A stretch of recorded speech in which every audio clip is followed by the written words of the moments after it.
জিতেছেন কিন্তু জেতাটা যেন উপভোগ করতে পারছেন না, জিতেও শান্তি নেই। যায় সৌগত রায়ের কথা বলছি, দমদমের সাংসদ, নিশ্চিতভাবে আগের বারের থেকে কম ভোটে জিতেছেন।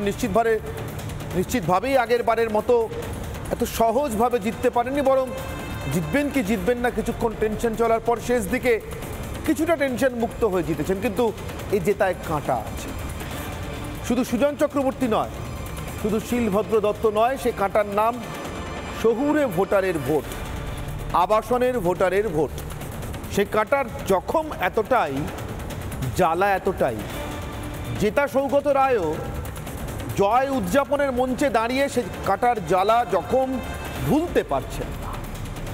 সামনের বার আর লড়বেন না বলছেন, আর বলতে বলতেই বলছেন শহরের একাংশের মন পাননি, নিজের আবাসনের ভোটারদেরও হয়তো ভোট পাননি। কেন পেলেন না? আবাসনের ভোটার আর শহরের ভোটাররা তৃণমূলের থেকে কি এমন আশা করেন যেটা সৌগত রায় দিতে পারলেন না? অথবা তারা এমন কি পেলেন না যা গ্রামের ভোটার পেলেন বলে, বা শহরের একটু প্রত্যন্ত অঞ্চলের বা শহরের একটু কম সুবিধাযুক্ত ভোটাররা পেলেন বলে, সৌগত রায়ের ভাষায় বস্তি অঞ্চলের ভোটাররা পেলেন বলে সৌগত রায় বা তৃণমূলকে ভোট দিলেন, আর আবাসনের ভোটাররা দিলেন না, শহরের একটা বড় অংশ দিলেন না। সৌগতবাবু আর ভোটে লড়বেন না, বয়সজনিত কারণে হতে পারে, যদিও সে কথাটা তিনি নিজের মুখে উচ্চারণ করেননি। আবার কোনো আশঙ্কা থেকেও হতে পারে। এই যে জয়টাকে উদযাপন করতে না পারা, জিতেও যেন বারবার হারের ক্ষত মনে পড়ে যাওয়া, কাঁটার জ্বালা মনে পড়ে যাওয়া সৌগত রায় কি আসলে আর ভোটে লড়তে চাইছেন না কোনো দেওয়াল লিখন পড়ে? বুঝতে পারছেন যে তৃণমূলের কোথাও একটা ক্ষয় শুরু হয়েছে। চরম উচ্চতায় পৌঁছলেই তো আর নতুন করে ওঠার থাকে না, তখন নামতে হয়। 29-এ পৌঁছে যাওয়া তৃণমূলকে এবার নামছে। আসবো আজকের বিতর্কে, তার আগে আজকের বিশেষ প্রতিবেদন।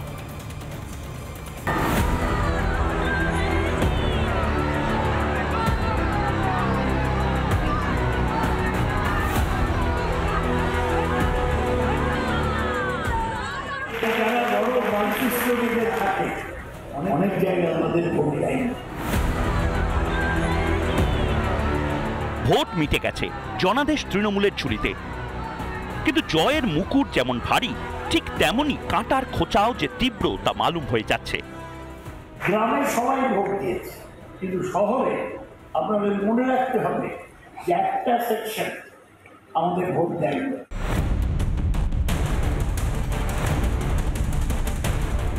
আবাসনের বাসিন্দারা সরছেন পাশ থেকে সরছেন শহরের একাংশ।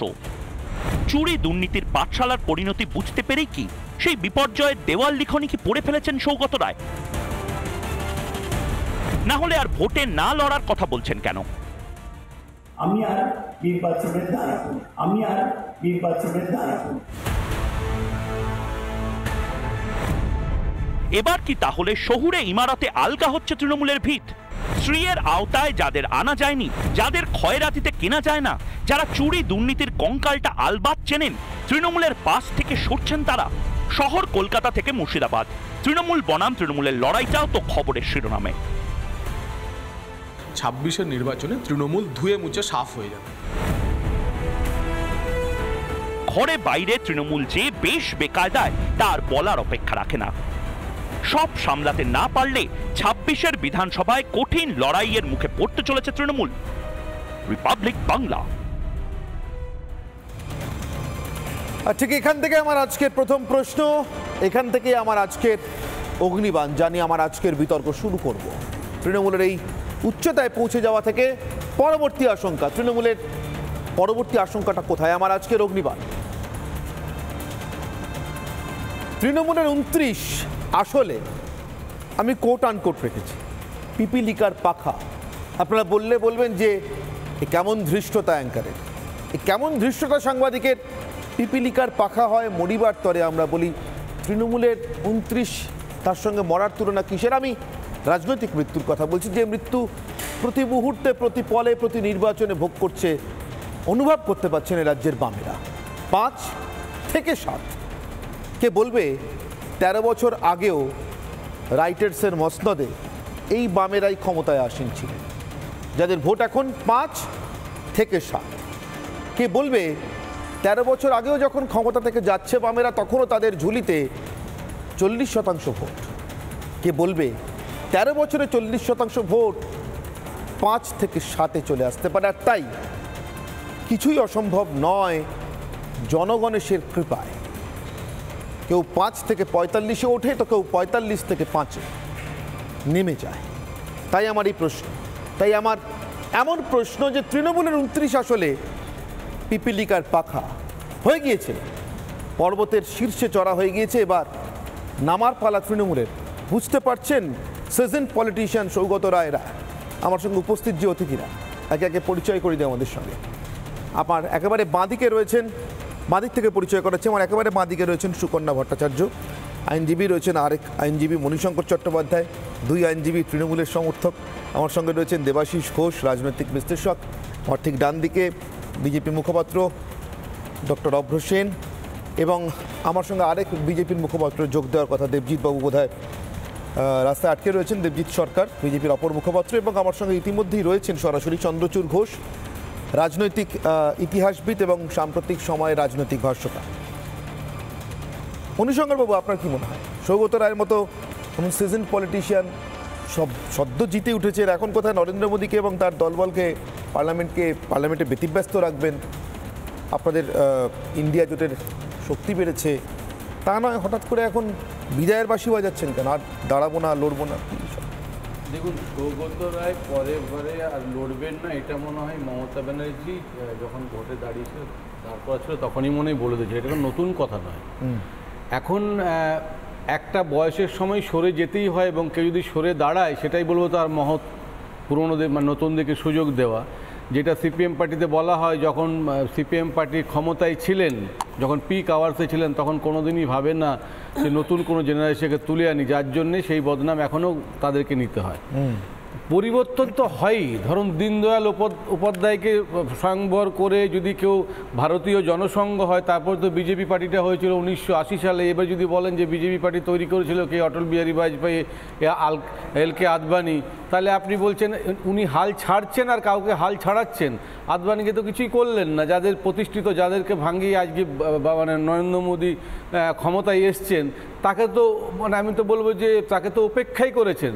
তাহলে আমি বলছি যে হাল ছাড়ছেন না হাল জোর করে ছাড়াচ্ছেন সেটা আপনাকে দেখতে হবে। এখন আমি বলবো যদি তৃণমূল কংগ্রেস পার্টিটা মমতা নির্ভর, কিন্তু স্বেচ্ছায় ছাড়ার কারণটা হয়তো এমন যে ভোটারদের ভোট দেওয়ার ক্ষমতাটা চূড়ান্ত সীমায় পৌঁছে গেছে। দেখুন, অ্যাজাম্পশনের উপর ভর করে যে ডায়লগগুলো আপনি দিচ্ছিলেন এতক্ষণ ধরে, এই ডায়লগগুলো তো লোকসভার বহু একই ডায়লগ দিচ্ছিলেন, এবং সেই ডায়লগগুলোর বেস করেই তো উল্টে গেছে ফলটা। না, আপনি কন্টিনিউ করবেন, একদম ঠিক। কিন্তু বলছি রাজনীতিটা তো পুরো সম্ভাবনার বিজ্ঞান। এই যে রাহুল গান্ধী বলছে একটা শরিক একটুখানি ঘুরে দাঁড়ালেই সরকারটা পড়ে যাবে, হতেই পারে 5 বছরে কেউ একটা শরিক আধটুকুও ঘুরে দাঁড়ানো না, একটুখানি তো দূরের কথা। আবার এমনও হতে পারে বারবার ঘুরে দাঁড়ানো, বারবার সরকার পড়লো, একটা নয় অনেকগুলো সরকার পড়লো। আপনি সম্ভাবনার বিজ্ঞান, একদম সম্ভাবনাময়, ঠিক বলেছেন। এবং রাহুল গান্ধী কারেক্ট কথাই বলেছেন, কারণ এর আগে তো আমরা দেখেছি সেটা হয়েছে। অটল বিহারী বাজপেয়ীর সময় আমরা দেখিনি, আমরা 6 মাসের সরকার দেখিনি, তারপর তো আবার তো ভোট হয়েছে, এরকম তো আমাদের ঘটনা ঘটেছে। আশঙ্কা শহুরে ভোটারে ভোট পায়নি, হয়তো নিজের আবাসনের ভোটটাই পায়নি। না, এর সঙ্গে 26-এ কোনো রিলেশন নেই বলছে। না, 26-এর রিলেশনে দেখুন, আমি বলছি যে আমি একদমই মনে করি না যে তৃণমূল এতগুলো সিট পেয়েছে বলে আগামী দিনে তৃণমূলের খারাপ রেজাল্ট নাও হতে পারে। আমি একদম মনে করি না। ভোটের পার্সেন্টেজ বিজেপিতে যথেষ্ট ভালো পেয়েছে, কিন্তু আমার একটা কথা যে ক্লাসে ফেল কেউ করলে আমি ফার্স্ট বয় হয়ে গেলাম, এই ধারণাটাকে বিজেপিকে ছাড়তে হবে। তাদেরকে শুধু মমতা চোর আর তৃণমূল কংগ্রেস খারাপ এইটা ছাড়া একটা বিরোধী দলনেতার মধ্যে বিরোধ কথাটা আছে। মানুষকে এইটা বোঝাতে চাইছে বিরোধী মানে সরকার যিনি আছেন তার বিরোধ করা, তা তো নয়। বিরোধী দলনেতারও কাজ একটা কনস্ট্রাকটিভ কিছু একটা তৈরি করা, সরকারের সঙ্গে একটা সহযোগিতা করা, কিন্তু এই বিরোধী কথাটা আছে মানেই তিনি শুধু বিরোধ। তার মানে আমি বলছি মমতা চোর, মমতা বিরোধ করা, তাকে কোনো সাপোর্ট না করা, তাকে কোঅপারেট না করা, এইগুলো তো গণতান্ত্রিক পদ্ধতিতে চলে না।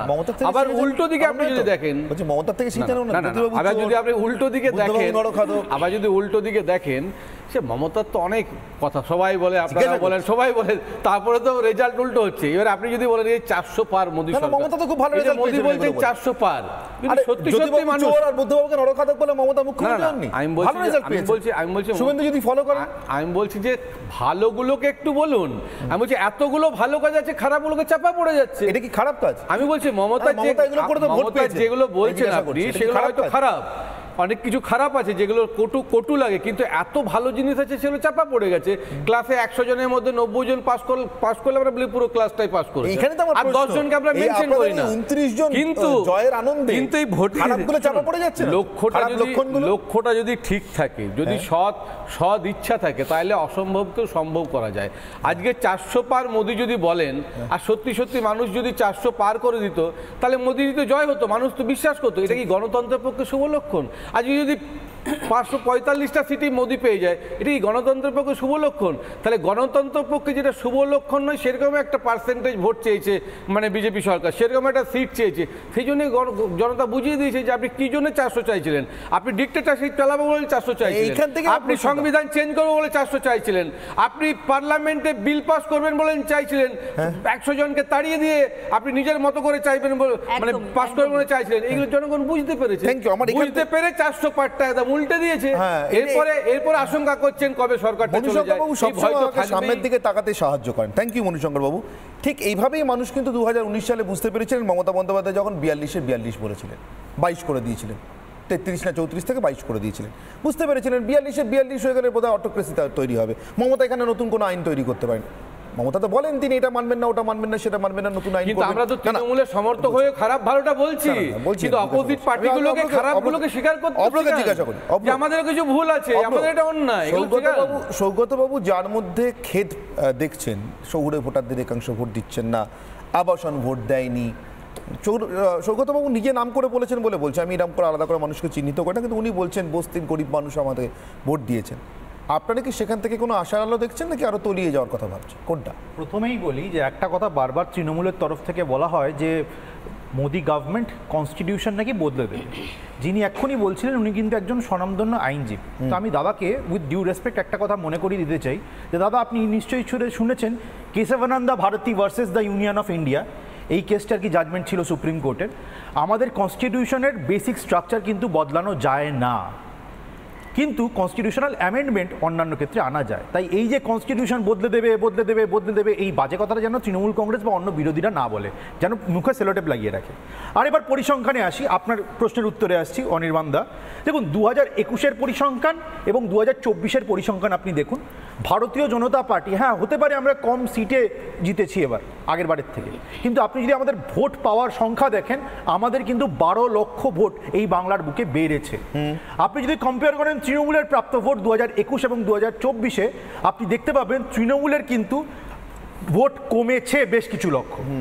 আরেকটা কথা বলি, মুখ্যমন্ত্রীর প্রাণের ভবানীপুর অ্যাসেম্বলিতে 5টা ক্যালকাটা মিউনিসিপ্যাল কর্পোরেশনের ওয়ার্ডে কিন্তু তৃণমূল কংগ্রেস হেরে গেছে, মুখ্যমন্ত্রীর পাড়ায় হেরে গেছে, বিজেপি বেশি ভোট পেয়েছে।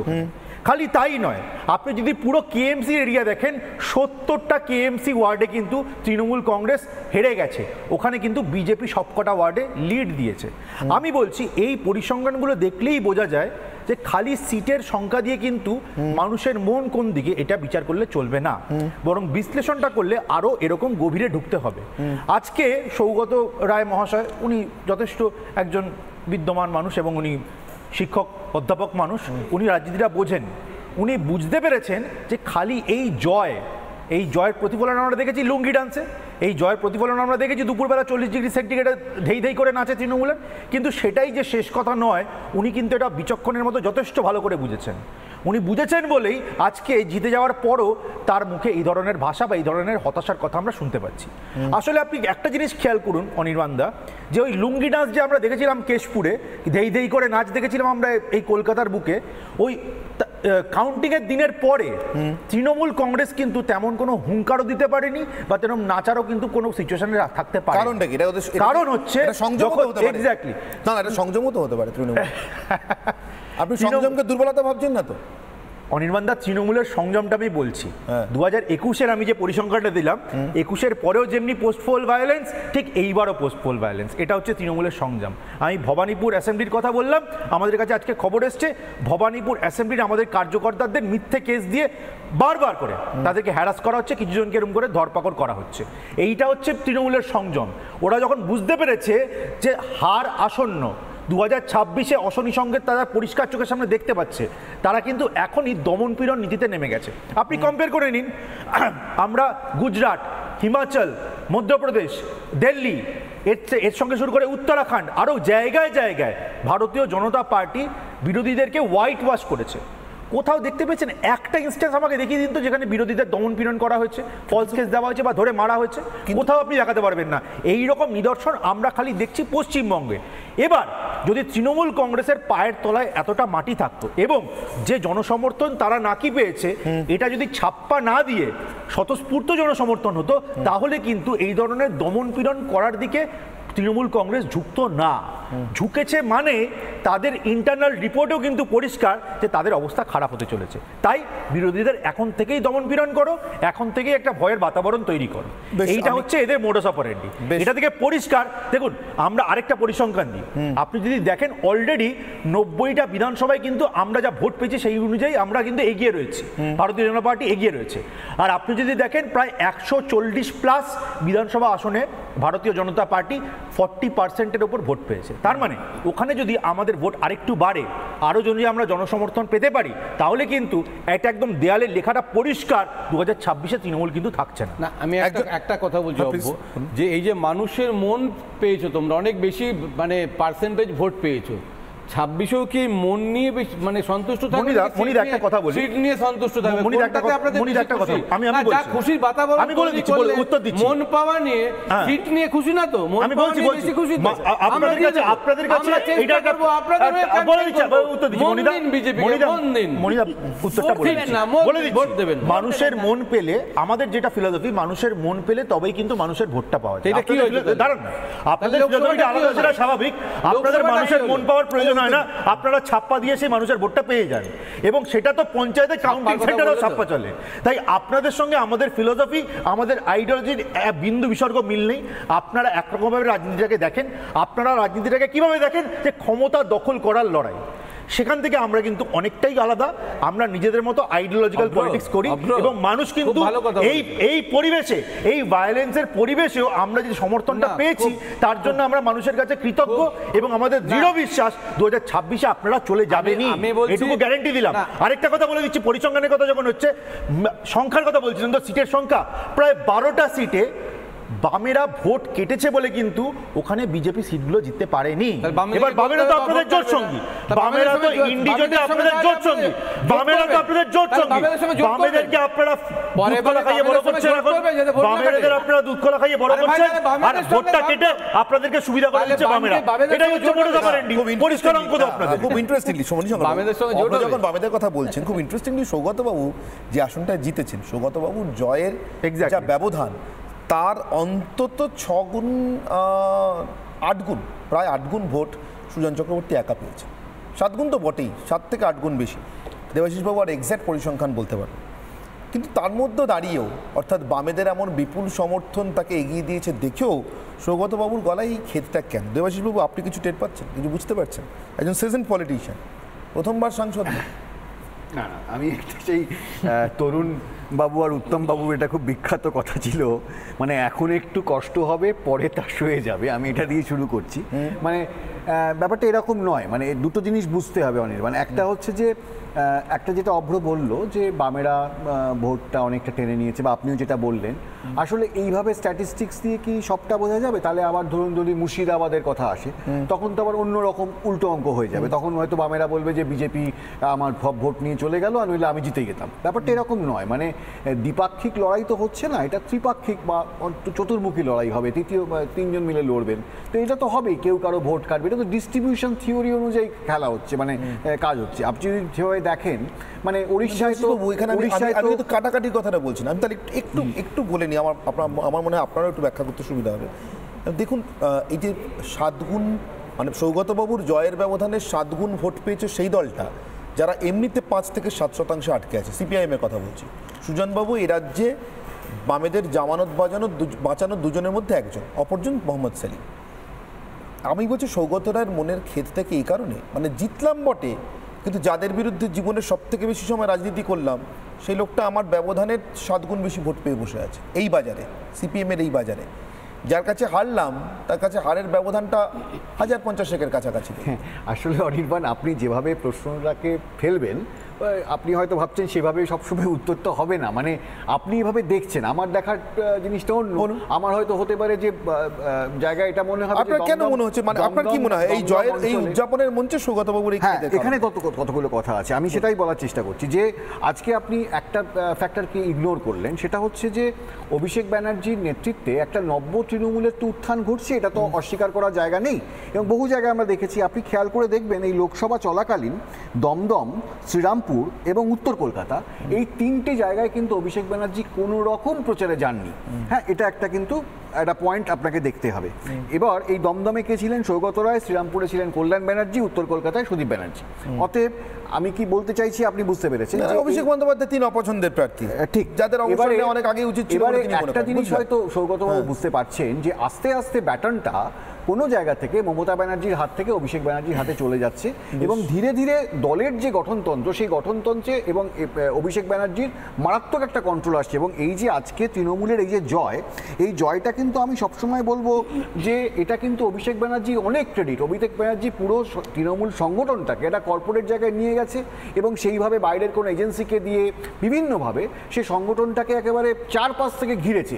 এটা কিন্তু সৌগতবাবুরা আগে কোনোদিন খেয়াল করেননি বা বোঝেননি বা এইরকমভাবে রাজনীতি করে অভ্যস্ত নয়। তাহলে আনন্দে থাকার কথা না, আনন্দে থাকার কথা হতো যদি আজকে সায়নী ঘোষের মতো অভিষেক ব্যানার্জির হয়তো গুডবুকে সৌগতবাবু থাকতেন, কিন্তু বোধহয় সেটা নেই। কারণ অভিষেক একটা জিনিস বলে দিই, আপনি বলুন, আমি একটা জিনিস স্মরণ করে দিই। দেখুন, সৌগত রায়ের রাজনৈতিক ক্যারিয়ারটা যদি আমরা দেখি, সিরিয়াসলি আলোচনা করছি তো আমরা সবাই, খুব ভালোভাবে আলোচনা হচ্ছে। আমি আপনাকে মনে করিয়ে দিচ্ছি দেবাশিসবাবু, মণিশঙ্করবাবু ভুল হলে ধরিয়ে দেবেন।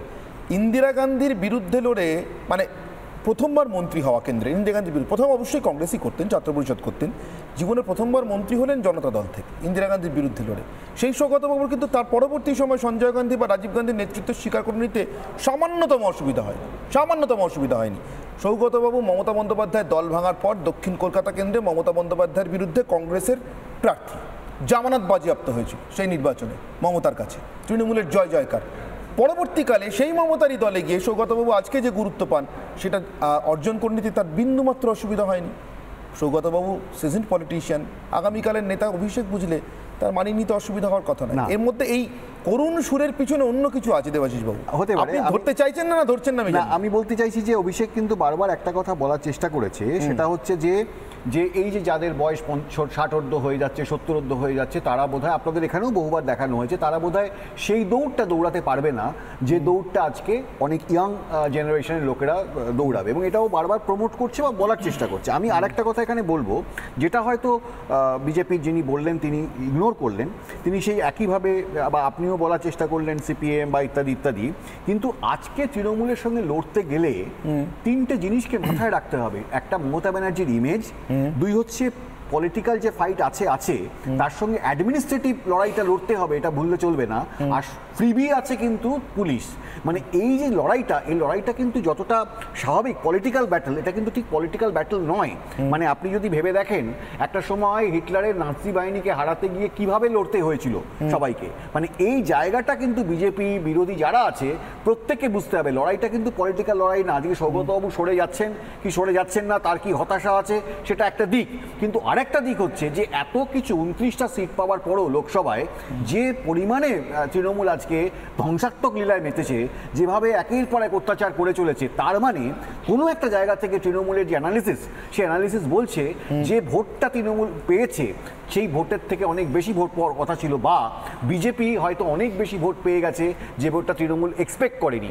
সেই যে একটা ভিতরে একটা জিনিস রয়েছে, সেই ক্যালকুলেশনস করে কিন্তু অলরেডি তৃণমূল এগোতে শুরু করেছে। তাহলে পিপিলিকার পাখা একেবারে আমি এই জায়গাটা আপনার কাছে আসি, এটা আপনি প্রথমে বলেছিলেন যে 29 আসলে পিপিলিকার পাখাপ, মানে একটা কোথাও সিঁদুরে মেঘ দেখলে ভয় পায় না, ওরকম একটা ভয় কিন্তু পাচ্ছে।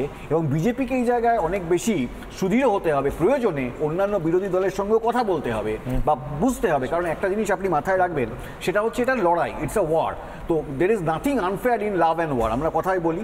তো সেই জায়গায় দাঁড়িয়ে আজকের দিনে জিততে গেলে, কারণ তৃণমূলকে হারাতে গেলে শুধু তৃণমূল নয়, it's a political battle cum administrative battle cum freebie police, এটা বারবার মাথায় রাখতে হবে। আজকে কিন্তু বিরোধীদের সাথে সেই জিনিসগুলো নেই, অতএব তাদেরকে খুব ঠান্ডা মাথায় খেলতে হবে। আরেকটা বিজেপিকে বুঝতে হবে, বিজেপি যে লড়াইটা লড়ছে সেটা হচ্ছে 100 নম্বরের মধ্যে 70 নম্বরের পরীক্ষা দিচ্ছে, 70-এ লড়ছে, বাকির 100-এ লড়ছে। কারণ আপনি জানেন যে হিন্দুত্বের কথা বলছে, সেখানে মুসলিম ভোটটা তো বিজেপির কাছে আসছে না, সংখ্যালঘু ভোটটা তো বিজেপির কাছে আসছে না। অতএব এই যে 70-এর লড়াই, এই লড়াইটা লড়লে তো হবে না। বিজেপিকে তো বোঝাতে হবে যে বিজেপি অধ্যুষিত যে জায়গাগুলো আছে, যেমন ধরুন গুজরাট, সেই গুজরাটেও তো আজকে মুসলিমের যে পার ক্যাপিটা ইনকাম, সেটা বোধহয় ভারতবর্ষের অনেক জায়গা থেকে বেশি। অতএব পুরোটা যে মুসলিম বিদ্বেষী বা সংখ্যালঘু বিদ্বেষী, এটা যে বিজেপি নয়, সেটাও বিজেপির ক্যাম্পেইনিং আসতে হবে। বা আমি যেটা বলার চেষ্টা করছি, বিভিন্ন বিরোধী দলের সাথে কথা বলতে হবে। কথা বলে যদি সত্যি তারা মনে করে একটা 2026-এ ভালো জায়গা আসতে চাইছে, তাহলে কিন্তু তাদেরকে আউট অফ দ্য বক্স ভাবতে হবে। পুলিশ প্রশাসন ভরসা করেই যদি ব্যাপারটা হয়, তাহলে 2011-তে মমতা ব্যানার্জি এলো কেন? কারণ এসেছিল এই কারণে, এসেছিল এই কারণে বুদ্ধদেব ভট্টাচার্যের মতো একজন মানুষ ছিলেন, যাকে বুদ্ধদেব ভট্টাচার্যের মতো একজন মানুষ ছিলেন। এক মিনিট শেষ করি, আমি এই পয়েন্টটা শেষ করি। এক মিনিট, বুদ্ধদেব ভট্টাচার্যের মতো একজন মানুষ ছিলেন, যাকে বারবার বলা হয়েছিল যে ন্যাশনাল হাইওয়ের এগেইনস্টে আপনি শেষ করুন, আপনি শেষ করতে দিন।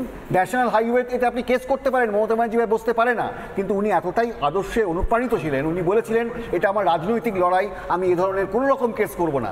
সেই কারণেই আজকে আদর্শটা থাকতে হবে, শুধুমাত্র পুলিশ প্রশাসন থাকলেই যাবে সেটা নয়। আমি তো তৃণমূলের কোনো আদর্শ আছে বলে আজ অব্দি জানি না।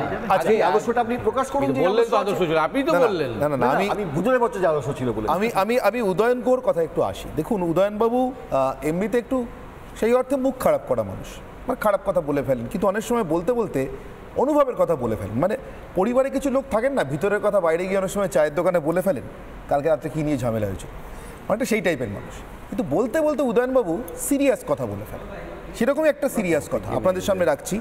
উদয়ন গুহ শহরের লোকেদের ঠিক কেমন মনে করেন? অবভিয়াসলি আজকে বলা নয়, সৌগতবাবু বলার পরেও বলা নয়, অনেক আগে বলা। কিন্তু উদয়ন গুহর অনুভবের সঙ্গে, অনুভূতির সঙ্গে সৌগত রায়ের নির্বাচন লড়ে জিতে ওঠার পরে অনুভূতি এমন মিলে যাচ্ছে কেন, কিভাবে? আমি তাই গাঁথতে চাইছি, এমনি নয়। দমদম থেকে দিনহাটা এক লাইনে চলে আসছে কিভাবে, শুনুন। সবাই সপরিবারে তৃণমূল কংগ্রেস পার্টিকে ভোট দিতেন, তাহলে মাথাভাঙা শহরে আমরা হাঁটতাম। আমি মাথাভাঙা 1-এর জন্য 4 কোটি টাকা এবং মাথাভাঙা 2 ব্লকের জন্য 10 কোটি টাকা বরাদ্দর ব্যবস্থা করে এসেছি। মাথাভাঙা শহরের জন্য 1 টাকাও দেওয়া হয়নি। এবং শুধু মাথাভাঙা শহর না, আমার নিজের দিনহাটা শহরের জন্য আমি 1 টাকা বরাদ্দ করিনি এবং কুচবিহার শহরের জন্য 1 টাকা বরাদ্দ করিনি। শহরের মানুষরা একটু গ্রামের মানুষের থেকে বেশি বুদ্ধিমান, বেশি চালাক।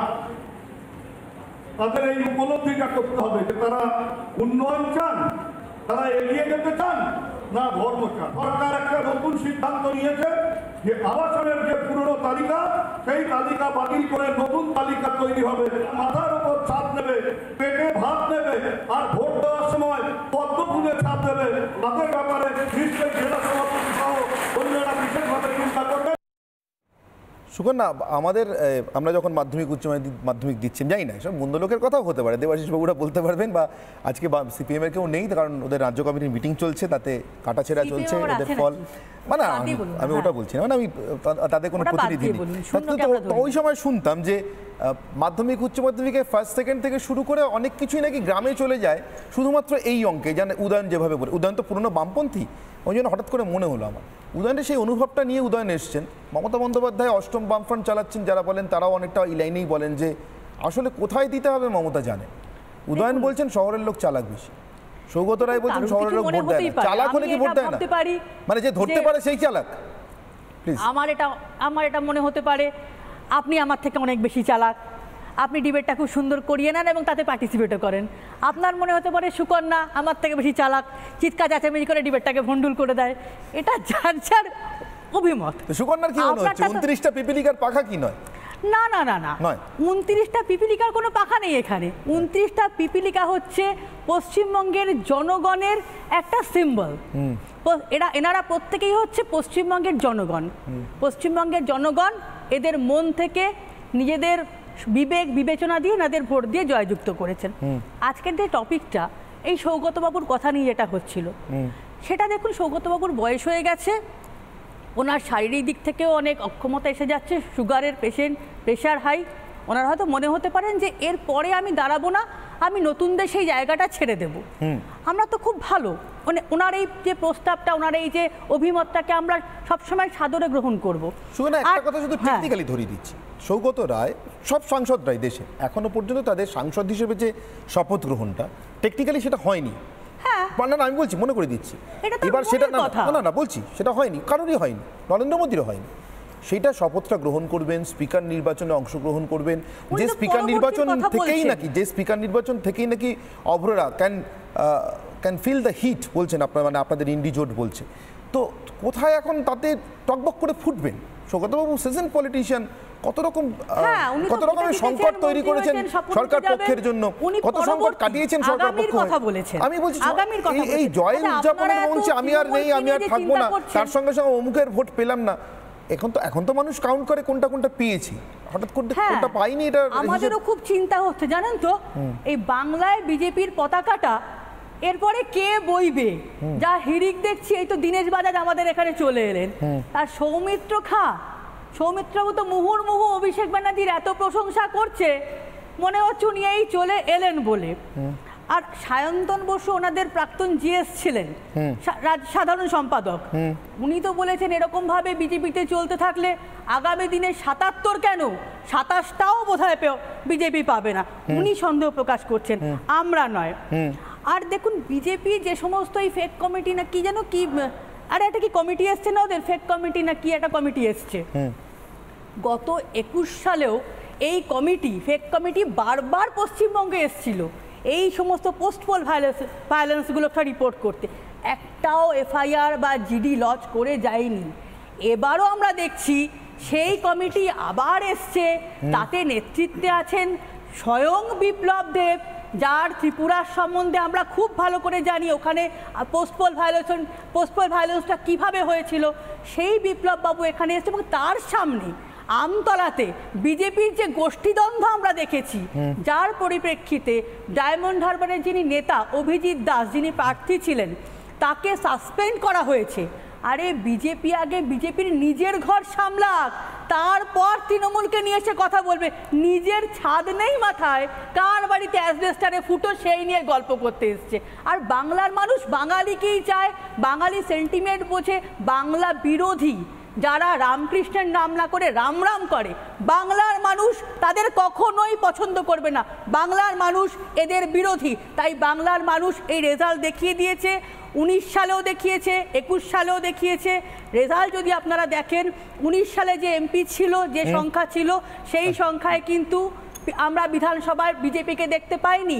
21 সালেও সেই আমাদের একই অবস্থা আমরা দেখতে পেয়েছিল। 21 সালে ওদের বোধহয় 77 জন বিধায়ক এসেছিলেন, আর এখন তো এমপি সংখ্যা 12তে নেমে গেছে। এবার বিজেপি চিন্তা করুক, কুল রাখবে না মান রাখবে। মানটা রাখুক বিজেপি, তাদের যেটা নাকি অভ্র বলল, সত্যি অভ্রর আশা আছে, অভ্রর স্বপ্ন আছে, অভ্র বাংলার মানুষকে স্বপ্ন দেখাচ্ছে জেতবার, কিন্তু বাংলার মানুষ সেই স্বপ্ন দেখছেন বা সেই স্বপ্নে ভুলছে। বিধানসভায় বিজেপির আসন হয়তো 20-25 বেশি আর যাবে না, সেটা নিয়ে বিজেপি চিন্তা করুক, নিজেদের ঘর গোছাক। সুকন্যাদিকে 10 সেকেন্ড আমি সময়টা নিচ্ছি। সুকন্যাদি একজন আইনজীবী, উনি কিন্তু আবার কয়েকটা পয়েন্ট মিস রিপ্রেজেন্ট করলেন বা উনি জানেন একদমই না। আমি দিদি আমাকে বলতে দিন, আমি মাঝখানে আটকে। আপনি বলেছেন 2021-এ ইলেকশনে তৃণমূল কংগ্রেস জেতার পর যে পোস্ট পোল ভায়োলেন্স হয়েছিল, 28 দিনের মধ্যে আমাদের দলের 58 জন কর্মীকে খুন করা হয়েছিল। হাইকোর্টে মামলা করা হয়েছিল এবং হাইকোর্ট রায় দেয় 303 জন বিজেপি কর্মী সমর্থককে কিন্তু এই রাজ্য পুলিশকে প্রোটেকশন দিতে হবে, এটা রায়ের কপিতে লেখা ছিল। খালি তাই নয়, সিবিআইকে কেস হস্তান্তর করা হয়, হাইকোর্ট দ্বারা হস্তান্তর করা হয়। 58টা কেস রেজিস্টার করে সিবিআই এবং তার মধ্যে 26টা কেস ছিল সেক্সুয়াল ভায়োলেন্সের। ওই কেসগুলোতে 224 জন তৃণমূলের দুর্বৃত্তকে অ্যারেস্ট করা হয়, তারা ট্রায়াল ফেস করছে এবং বেশ কিছুজন কনভিক্টেড। তারপরে সুকন্যাদি সেটা পুরোপুরি ভুলে গেলেন, বললেন কিছু হয়নি। তুমি বোঝোনি, তুমি বোঝোনি কথাটা, তুমি বোঝোনি কথাটা, বুঝি উত্তর দাও। তোমার কাছে আমি এটা আশা করিনি। এই যে ভায়োলেন্সের কথা আপনি বলছেন, এইবারও পোস্টাল ভায়োলেন্স হাইকোর্টে সুকন্যা অভ্র, এইবারও মামলা হয়েছে। সুকন্যা অভ্র, আপনারা এক সেকেন্ড নেব, আমি এক সেকেন্ড নেব। ব্যাপারটা তা না, আমি অনেকটা সময় দিচ্ছি। আমি এক সেকেন্ডই নেব, আমি নেবই না। আমি তো পরিসংখ্যান 10 সেকেন্ড। অভ্র, আমি সেই কথাটা বলিনি ভাই, আমি বলেছি এই যে তোমাদের ফ্যাক্ট ফাইন্ডিং না ফেক ফাইন্ডিং কমিটি যারা এসছে না, তারা কোনো জিডি বা এফআইআর করেনি। আমি হাইকোর্টে বুঝলাম কেন বাংলার মানুষকে এত ভুল বোঝাচ্ছো ভাই, বুঝিও না। এক মিনিট, কিন্তু এই হাতে মারা সন্ত্রাসের সঙ্গে, এই হাতে মারা, আরে আবার সেই হাইকোর্টে চলে যাচ্ছে, এই হাতে মারা সন্ত্রাসের সঙ্গে সারা বছরের একটা সুকন্যা, আমরা বাঙাল ভাই, এত হাইকোর্টে চলে না। এই হাতে মারা সন্ত্রাসের সঙ্গে, এটা নয় ধরে নিচ্ছি আমি, আপনি বলছেন, আপনি বলছেন ফেক ফাইন্ডিং কমিটি, কিন্তু সেই ফেক ফাইন্ডিং কমিটির রিপোর্ট এবং সবকিছু মিলিয়ে শেষ পর্যন্ত সিবিআই তদন্ত হয়েছে, বেশ কিছু লোক অ্যারেস্ট হয়েছে, তারা আমাদের কয়েকজন চার্জশিটেড হয়েছে। এক মিনিট, কিন্তু আমি বলছি এই হাতে মারার পাশাপাশি এটা ভাতে মারার সন্ত্রাসও চলে। সৌগতবাবু যে ভোটটা পেয়েছেন বলে এত শ্লাঘা বোধ করছেন, বস্তির মানুষ ভোট দিয়েছেন, লক্ষ্মীর ভাণ্ডারের কথা তিনি খুব গুণগান করে বলছেন, নিশ্চয়ই পেয়েছেন, না পেলে জিতছেন কি করে, জিতলেন কি করে? কিন্তু সেই ভোটটাও কি সত্যি সত্যি পুরো মন উজাড় করে দেওয়া ভোট? মণিশঙ্করবাবু একটু আগে মনের ভোট আর আসনের ভোটের কথা বলছিলেন, আমি বলছি এই ভোটটা যেভাবে পাওয়া গেল সেটা কি মনের ভোট না আসনের ভোট, নাকি মানুষের সমর্পণের ভোট? কিভাবে সমর্পণ, তাও প্রশ্ন উঠতে পারে। আমি প্রথম সৌগতবাবুর বক্তব্যটা শুনি, তাহলে বুঝতে সুবিধা হবে সৌগতবাবু কীভাবে তার কৃতজ্ঞতা প্রকাশ করছেন লক্ষ্মীর ভাণ্ডারের কাছে, শহরের গরিব মানুষের কাছে, কারণ তিনি একটা শহর আধা শহর অঞ্চল থেকে মূলত ভোটে লড়েছেন, দমদম কেন্দ্র। শুনে নি সৌগতবাবুর বক্তব্য। মহিলারা সামনে, উইমেন টু দ্য ফোর, মহিলারাই আমাদের জিতিয়েছে। লক্ষ্মীর ভাণ্ডার যদি না, এটা আমি বলি, বস্তির গরিব মহিলা যারা লক্ষ্মীর ভাণ্ডার পেয়েছে তারাই কিন্তু আমাদের রক্ষা করতে, তারা ঢেলে ভোট দিয়েছে, তাই আমরা জিততে। এবার লক্ষ্মীর ভাণ্ডার যারা পেয়েছেন তারা ঢেলে ভোট দিয়েছেন, ঠিক, কিন্তু এই ভোটটা ভক্তি বা ভালোবাসার ভোট না ভয়ের ভোট? কেন জিজ্ঞাসা করছি, তার কারণ আছে। আপনাদের আমি 3টে বক্তব্য শোনাবো। একদম প্রথম, সৌগতবাবুর ঠিক পাশের লোকসভা কেন্দ্রের এক সাংসদ কাকলি ঘোষ দস্তিদার, বহুদিন আগে, মানে এই নির্বাচনের বহুদিন আগে, তিনি দুয়ারে সরকারের ক্যাম্প করতে গিয়ে লক্ষ্মীর ভাণ্ডার পাওয়ার জন্য কিছু শর্ত জুড়ে দিয়ে এসছে, খোলাখুলি প্রকাশ্যে সংবাদ মাধ্যমের সামনে, কোনো গোপন ক্যামেরা তোলা নয়। মানুষের সঙ্গে তার কথোপকথন এইভাবে উঠে এসেছিল। আমাদের মায়েরা তো সকলেই সংখ্যায় বেশি, প্রায় 50-50 একটা পরিসংখ্যান দেখলাম, মেয়েদের সংখ্যা একটু কম আছে, ছেলেদের সংখ্যা একটু বেশি, তা সেখানে মায়েদের সংখ্যা কম। আপনাদের কিন্তু লক্ষ্মী ভাণ্ডার আছে, কিন্তু তা আমি দাদাকে বলবো, পুরেন্দাকে, যে আপনি নির্দিষ্ট কথা বলে লক্ষ্মী ভাণ্ডারটা বন্ধ করে দেওয়ার ব্যবস্থা করুন। লক্ষ্মী ভাণ্ডার পাচ্ছি তো, দিদির কথা মনে আছে তো? পঞ্চায়েত নির্বাচন কিন্তু সামনে, খেয়াল রেখো কিন্তু, বলতে হয় না যেন, আর একটা লোকের যেন বাকি না থাকে। বিজেপির দিছে ওইরকমই তো। আরে দিছে কে? ঠিক কইছে না? আরে দিছে কে? 10% বাকি আছে। 10% বাকি আছে। পরেরবার পড়ে যাবে। পরেরবার দিক তারপরে করব। পরেরবার আমাদের দিক তারপরে সবাই তো বিজেপি না। তৃণমূল তো আছে। আছে তো ওইজন্য 90% আমরা তৃণমূলের আমরা ভোট দেব না। আমরা পঞ্চায়েতে ভোট দেব না। ওইজন্য আমরা পঞ্চায়েতে ভোট দেব না তৃণমূলরে। তারপর দেখি কি করে পঞ্চায়েত দাঁড় করায় তৃণমূলরা। কিছুই হইব না। কিছু তাহলে আমাদের কিছুই হবে না। চাউলও পাইবা না। তাহলে আমাদের কিছু হবে না। দেখেন লক্ষ্মীর ভাণ্ডার পাইবা না, কন্যাশ্রী পাইবা না, স্বাস্থ্য সাথী পাইবা না, তখন কিছুই পাইবা না। মানে অমল পণ্ডা, প্রকাশ সর্দাররা যেটা বলছেন গ্রামেগঞ্জে ঘুরে, সেই কথাটাই কাকলি ঘোষ দস্তিদার একদম শহরাঞ্চলে মানুষের সঙ্গে গিয়ে দুয়ারে সরকার করতে গিয়ে বলছেন, ক্যাম্প করতে গিয়ে বলছেন। ভোট দিবা না তো কিছুই পাইবা না, লক্ষ্মীশ্রী কন্যাশ্রী লক্ষ্মীর ভাণ্ডার কিছু পাইবা না, নাম করে বলছেন, স্পষ্ট করে বলছেন। আমি চন্দ্রচূড় বাবুর কাছে আসবো এই প্রশ্নটা নিয়ে। চন্দ্রচূড় বাবু, সৌগত বাবু কি কোথাও একটা বুঝতে পারছেন যে ভয় নয়, মাফ করবেন, ভক্তি বা ভালোবাসায় নয়, ভয়ের উপরে টিকিয়ে রাখা এই সাম্রাজ্য, যে সাম্রাজ্যে তিনি লক্ষ্মীর ভাণ্ডারের ভোটে জিতছেন, যে সাম্রাজ্যে তিনি বস্তির গরিব মানুষের ভোটে জিতছেন, তারা ঢেলে মন খুলে সরকারকে ভোট দিচ্ছেন বলে নয়, বরঞ্চ কিছু হারানোর ভয়ে ভোট দিচ্ছেন বলে, সেটা চিরস্থায়ী হতে পারে না। তাই কি জয়ের মঞ্চে দাঁড়িয়ে সৌগতবাবুর এই করুণবাসী বাঁচছে? কি মনে হয় আপনার? মনে রাখার প্রয়োজন আছে সৌগতবাবুর কথার উপরে আলোচনা করার আগে, যে জানুয়ারি মাসে থেকে আমরা যে পরিস্থিতি দেখেছি পশ্চিমবাংলায়, একের পর এক যেভাবে ঘটনা ঘটে চলেছে, ইডির উপরে আক্রমণ থেকে শুরু করে তারপরে কোর্টের একটার পর একটা জাজমেন্ট, একটার পর একটা দুর্নীতি ফাঁস হওয়া, তখন একটা মানে পশ্চিমবাংলা সরকার, তৃণমূল সরকার চারিদিক থেকে ঘিরে রয়েছে দুর্নীতির অভিযোগে এবং হিংসার অভিযোগে, যে হিংসার অভিযোগ চলছে 2021 সাল। তো ফলে মানে 21 সাল থেকে যদি আজকে অব্দি দেখি, পরপর মানে এমন অভিযোগ এসেছে তৃণমূল সরকারের অন্তর্দ্বন্দ্ব, দলীয় মুখপাত্র একজন ক্যান্ডিডেটকে অপশব্দ বলছেন এবং সমালোচনা করছেন।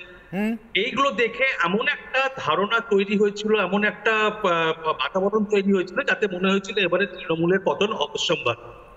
আসলে রাজনীতিটা তো ওইভাবে হয় না। রাজনীতিটা যেভাবে হয়েছে আমরা যেটা দেখলাম ফলে যখন ভোটটা হলো, যে পশ্চিমবাংলার একটা খুব কি কনসেপ্ট রয়েছে যেটা খুব ক্রিটিক্যাল, গোটা সারা দেশেই রয়েছে, কিন্তু পশ্চিমবাংলার ক্ষেত্রে এটা খুব ক্রিটিক্যাল, সেটাতে ভোট করাতে হবে। এবং সেই ভোট করানোর ক্ষেত্রে এবং ক্ষমতায় থাকার জন্য প্রশাসন, পুলিশ ইত্যাদিকে করতলগত করে রেখে তাকে কাজে লাগানো, একটা অল্টারনেট একটা ন্যারেটিভ, অল্টারনেটিভ ন্যারেটিভের অভাব, সেটাকে এক্সপ্লয়েট করা, প্রতিটা আক্রমণকে প্রতিহত করা, সেটা করে এসে কিন্তু তৃণমূল এত বাধা বিপত্তি পার করে এসেও ইলেকশনটা জিতেছে। বিজেপির ভোট বেড়েছে, হ্যাঁ, কিন্তু তৃণমূলেরও ভোট বেড়েছে 2019-এর পরিপ্রেক্ষিতে 2024-এ ভোট বেড়েছে। ফলে শুধু মানে সিম্পলিফাই করলে বোধহয় হবে না, ওটা ওভার সিম্পলিফিকেশন করা হবে যদি আমরা শুধু একজনের কথাটাকে ধরে নিয়ে চলি। আমাদের পরিষ্কার মানে সিপিএম কে দায়ী করা যেতে পারে যে ভোট কেটেছে, 2026-এও ভোট কাটবে না, যে সেটা তো সিপিএম লিখে দেবে না। ফলে পুরোটাই নির্ভর করছে বিজেপি নিজের ঘর কতটা খুঁচিয়ে তুলতে পারছে, একটা ন্যারেটিভ কিভাবে তৈরি করতে পারছে, সাংগঠনিক শক্তি কতটা বাড়াতে পারছে। তৃণমূল যে সরকার যে জর্জরিত, তাতে কোনো সন্দেহ নেই। মানুষ যে তৃণমূলের দিক থেকে মুখ ফেরাতে চাইছেন, তাতে কোনো সন্দেহ নেই। কিন্তু মুখ থেকে কার দিকে থাকবে? ভাতা দিয়ে চলছে, ভাতা ভালো জিনিস, ওয়েলফেয়ার ইকোনমিক্স গোটা পৃথিবীতে চলে, ভালো জিনিস, কিন্তু সেটা এমপ্লয়মেন্ট জেনারেশনের, ইন্ডাস্ট্রি জেনারেশনের অল্টারনেটিভ হতে পারে না। একেবারে চন্দ্রচূড়বাবু, একই সঙ্গে সেই ভাতাটা ভোট পাওয়ার বা দেওয়ার শর্তও হতে পারে না। আমার ভাতা নিয়ে কিন্তু প্রশ্ন নয়, আমার প্রশ্ন ভাতাটার বিনিময়ে কি ভোটটা অর্জন হচ্ছে? সৌগতবাবুরা কি সেটা বুঝতে পারছেন? সিজন পলিটিশিয়ান সৌগতবাবুর মতো কি বুঝতে পারছেন? কিন্তু এর পাশাপাশি আমি আসবো চন্দ্রচূড়বাবু, দেবজিৎ বাবু, এর পাশাপাশি আরেকটা প্রশ্ন, এর মাঝখানে যদি একটা জিনিসকে ভুলে না যাই, সুজন চক্রবর্তী সৌগতবাবুর কেন্দ্রেই, যিনি প্রায় 2.5 লক্ষের কাছাকাছি ভোট পেলেন, তার কিন্তু কি কেন্দ্র কি রাজ্য কোনো সরকারের তরফ থেকে কোনো ভাতা দেওয়ার ক্ষমতা নেই। এবার আমাকে বলুন দেবজিৎ বাবু, সুজন চক্রবর্তী 2.5 লক্ষ ভোট পেলেন, তাহলে কিসের ভরসায়? এই 2.5 লক্ষ মানুষ যে সৌগতবাবুকেও ভোট দিলেন না, শিলভদ্র দত্তকেও ভোট দিলেন না, এতটা মরিয়া হয়ে 2.5 লক্ষ মানুষ ভোট দিলেন সুজন চক্রবর্তীকে কোনো ভাতাই পাইবা না জেনে, কাকলি ঘোষ দস্তিদারের ভাষায়। তাদের এই মরিয়া ভাবটার কারণ কি? এবং তারা কিন্তু, আমি আবারও বলছি, এতটা মরিয়া হয়েও তারা বিজেপিকে ভোট দিলেন না।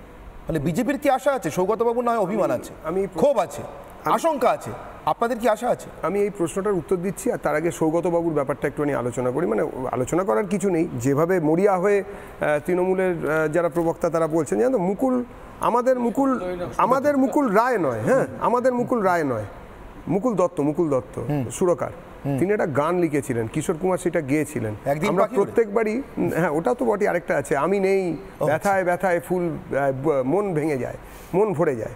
তো তাতে একটা লাইন ছিল, সেটা হচ্ছে স্বপনের মাঝে কারো আর আমি নেই, স্বপনের মাঝে কারো আর আমি নেই, এটসেট্রা এটসেট্রা। তো এখন বিদায় বাঁশি এরকমই বাজছে। তার কারণে দুটো কারণ, এক হচ্ছে সৌগতবাবুর যা বয়স হয়েছে তাতে তৃণমূল ওনাকে আর টিকিট দেবেন, এটা ঘটনা, এটা বোঝাই যাচ্ছে। কেননা এখন জোয়ান না কি একটা যৌবন এসেছে, তো নবযৌবনে হয় কোনো রকমভাবে এত যে ইডি সিবিআই হয়েছে, এত লোক যে জেলে গেছে, 5 বছর পরে বলার কথা, এখনই হচ্ছে যে এই যে এত ইডি সিবিআই হচ্ছে, পুরোনো দিনের যারা একদম কালীঘাটের টালির চালা থেকে দিদিমণিকে নিয়ে গিয়ে প্রথমে রাইটার্স, তার দ্বিতীয়বারে নবান্ন, তৃতীয়বারেও নবান্ন যারা রেখেছিলেন, সেই সব পুরোনো দিনের সৈনিকরা সব থেকে বেশি জেলে তো তারা গেছেন, সব থেকে বেশি জেলেতে তারা আছেন, তারা সাফার করেছেন। তার কারণটা কি? ইডি সিবিআই এর যা যোগ্যতা সেটা তো বটেই, কিন্তু এইসব ইনফরমেশন ইডি সিবিআইকে কে দিয়েছে? বিজেপির লোকেরা দিয়েছে? তা তো নয়, তৃণমূলের কাছের লোকেরাই দিয়েছে, এবং সেটা নব জোয়ারের লোকেরাই দিয়েছে, নব যৌবনের লোকেরাই দিয়েছে। কেননা মনতে হবে, ওই যে সেই শ্রীরামপুরের স্লোগান উঠেছিল, মাতাল তোমায় জানতে হবে, আগামীকে মানতে হবে। আগামীকে মানার জন্য তাদের ভরসা কি আপনারা কি তাদের ভরসায় 26-এ আশা দেখছেন? কারুর ভরসাতেই নেই। আমার কথা হচ্ছে সিম্পল, যাদের ভরসায় মাতাল তোমায় মানতে হবে, আগামীকে জানতে হবে স্লোগান দিয়েছিলেন, যারা কার একটা চামড়া গুটিয়ে দেব আমরা রবি ঘোষের যারা স্লোগান দিয়েছিলেন, তারা কেউ বিজেপির লোক নয়, তারা কেউ গুণাক্ষর সিপিএম করেন না, কংগ্রেস করেন না, তারা যোদ্ধা তৃণমূলী নবজাগরণের অগ্রদূত, এবং তারাই ডায়মন্ড হারবার যে সিস্টেম তার সাপোর্টার। এই যে ডায়মন্ড হারবার সিস্টেম, হ্যাঁ, তো ডায়মন্ড হারবার সিস্টেমের সাপোর্টার। সময় শেষ একদম। তো এখন আমার কথা হচ্ছে যে বাকি ভোট কোন দিকে ট্রান্সফার হচ্ছে, কিভাবে ট্রান্সফার হচ্ছে, তার থেকেও যে বেশি বিজেপির দায়িত্ব কি তৃণমূলকে ফলো করা, কি করছে না করছে, নিজেদের কোনো কাজ নেই। এটা দায়িত্ব নয়, মানে তৃণমূল কি করছে সেটা ফলো করা, সেটা টিভির পর্দায় বলা, নিজেদের কোনো কাজ নেই, যেখান থেকে ভোট পাওয়া যাবে, মানুষকে বোঝানো যাবে। একদম শেষ। 2005 থেকে 2011 বাংলা মমতা বন্দ্যোপাধ্যায়কে, তিনি ওই জন্য বাঙালির মন বুঝতে পারেননি। আমার সময় একদম শেষ, 11 শেষ করতে হবে। আমি সাধারণ মানুষের কাছে প্রশ্ন করেছিলাম তৃণমূল সম্পর্কে, আজকে যে বিতর্ক করলাম সেই বিতর্কের লাইনে হেঁটে আমি প্রশ্ন করেছিলাম সোশ্যাল মিডিয়াতে, ফেসবুকের রায় প্রথম দেখব। আমার প্রশ্ন ছিল এবার তৃণমূলের পতনের পর আমি বিতর্ক করলাম 29 পিপিলিকার পাখা কিনা, মানে কোথাও রাজনৈতিক মৃত্যুর দিকে এগিয়ে নিয়ে যাবে কিনা তৃণমূলকে। জিজ্ঞাসা করেছিলাম এবার তৃণমূলের পতনের পালা, 84% মানুষ মনে করছেন হ্যাঁ, 16% মানুষ মনে করছেন না। ফেসবুকে এক্স হ্যান্ডেলে পরিসংখ্যান, এক্স হ্যান্ডেলে 85% মানুষ, একটু সামান্য ইতর বিশেষ হলো পরিসংখ্যানের, মনে করছেন হ্যাঁ তৃণমূলের এবার পতনের পালা, অর্থাৎ সর্বোচ্চ পিক শীর্ষ ছোঁয়া হয়ে গেছে তৃণমূলের। 15% মনে করছেন না। এবার ইউটিউবের পরিসংখ্যান, 1 ঘন্টায় 19,000 মানুষ ভোট দিয়েছেন, তাতে তৃণমূলের পতনের পালা মনে করছেন 80% মানুষ, 20% মানুষ মনে করছেন না। অর্থাৎ সোশ্যাল মিডিয়াতে সাধারণ মানুষের যে ভোটিং প্যাটার্ন এই পোল কোয়েশ্চেনে, তাতে তারা মনে করছেন তৃণমূল তার সব থেকে ভালো যে ফল সেটা করে ফেলেছে, এবার সেখান থেকে নিচে নামার পালা। তার সঙ্গে সৌগত রায়ের আজকের মন্তব্যের সত্যিই কোনো যোগাযোগ আছে কিনা সেটা আগামী দিন বলতে পারবে, কিন্তু সৌগত রায়ের মতো এমন সিনিয়র একজন রাজনীতিবিদ জয়ের মঞ্চে দাঁড়িয়ে, উদযাপনের মঞ্চে দাঁড়িয়ে কেমন এমন কথা বললেন, কেন তার এখনও খেদ রয়ে গেল, সেটা বোধহয় তৃণমূল কংগ্রেস তাদের খতিয়ে দেখার পালা। আর অবশ্যই বিরোধীদের সেই খেদ থেকে তারা কোনো নতুন পথ বার করতে পারেন কিনা। অনিবারের অগ্নিবাণ এখানেই শেষ করছি, সঙ্গে তখন রিপাবলিক।